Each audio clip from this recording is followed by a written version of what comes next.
So step one is to make some bread. Take 2 cups of lukewarm water and a tablespoon of yeast. That is about 1 pack. 1 pack is 2.75 teaspoons, so you will be fine. Yeah, I got the tablespoon a little stuck, so I had to wind up just scooping out the teaspoons. Don't make that mistake, or just put it in a separate container. I don't really care. Then let bloom for 5 minutes.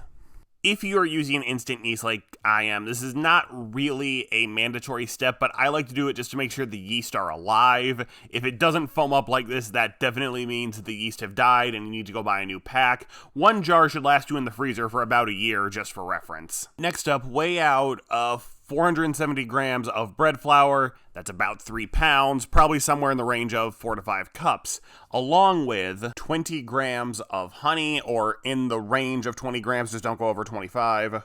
Then stir until it forms a ball, then let sit either on the counter for 2 to 3 hours, or if you want a deeper flavor, in the refrigerator for as few as 12, but as many as 24 hours, and make sure it's covered either way. The next morning, combine the sponge along with 470 grams more of flour and another teaspoon of yeast in the bowl of your stand mixer, and I also added half a cup of water just to get the yeast going a little bit before we got started.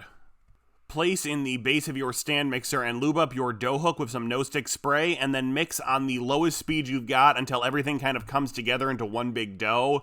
Then boost the speed to medium for about 10 minutes until it forms a ball. Now, this is a very sticky dough, so you might see it start climbing up and eating the hook. That means one of two things. Either you need to boost the speed a little bit to fling it off, or it needs more flour. In that case, about 5 minutes in, add half a cup to a cup of flour, and if the dough looks particularly wet, which I live in Florida, so it's super humid, it's possibly going to happen. Just add a little more to dry it out, but remember, this is still going to be a pretty wet dough.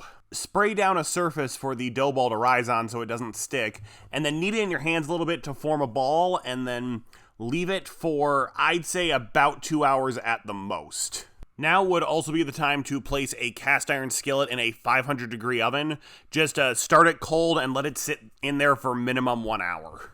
So I fell asleep and the dough got a little out of hand. That's fine. Just place it in the cast iron skillet and bake it for 30 to 45 minutes, or until the crust is nice and brown. Yes, it's going to look a little Jackson Pollocky if you fell asleep like I did, but that's fine. It just gives us more space to work with. Cut off the top with a serrated knife, and then place that top in a, whatever you want, on a sheet pan, in a metal container, something with some stale bread you might have sitting around. I always have stale bread sitting around, and I actually freeze leftover bread cubes just in case I ever need them. Next, cut the inside of the bread into a grid so we can just pop out plugs of bread as opposed to trying to scoop it out. This also makes it more uniform for both staling and for the absorbing of the liquid that's going to come later. Let your bread stale in the refrigerator for at least 12 hours, and I always put the bowl on a cooling rack above the normal bread just so it can stale a little quicker, because it needs to be really, really dry. While the bread is staling, we can make our filling. So take 12 eggs. I whisk them in one at a time, but I'm weird, you don't have to do that. I don't show it in the video, but I did add a 1/4 cup of mayonnaise to make this a lot creamier. Add 2 cups of whole milk very gently, and then let the custard mature in the fridge for 12 hours or until the bread is stale. This will give it a much better flavor and will actually help it absorb better into the bread. That's in my experience anyway. When you're ready to build the casserole, brown 1 pound of breakfast sausage, any type will do. Place the bread you're going to use in a 13x9 baking dish, and then add in the sausage, some bacon bits, which yes, I bought at the store, and half of a pound of cheddar cheese.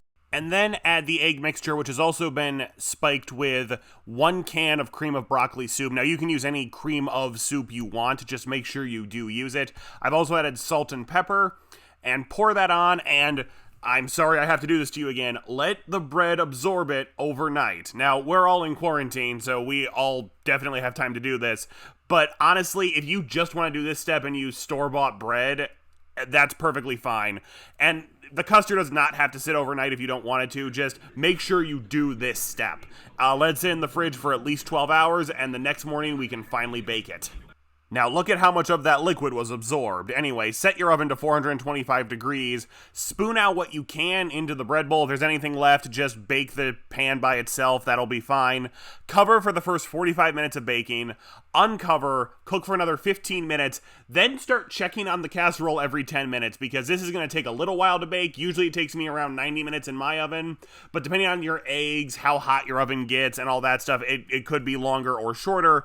Just know it will be done when you don't see any really bubbling from the eggs at the surface, and it looks pretty evenly heated all the way through. And if you're worried about the top getting too brown, just put the tin foil back on. I like my cheese a little more toasted, so I let it off a little longer. Oh, and of course, do not forget to sprinkle the top with the remaining cheese, because that would just be a crime. Once it has come out of the oven, let sit for 15 minutes so the eggs can set and it can cool off a bit. Then slice and serve however you want. I like a little hot sauce, but that's just me, and you can store leftovers in the fridge for about a week.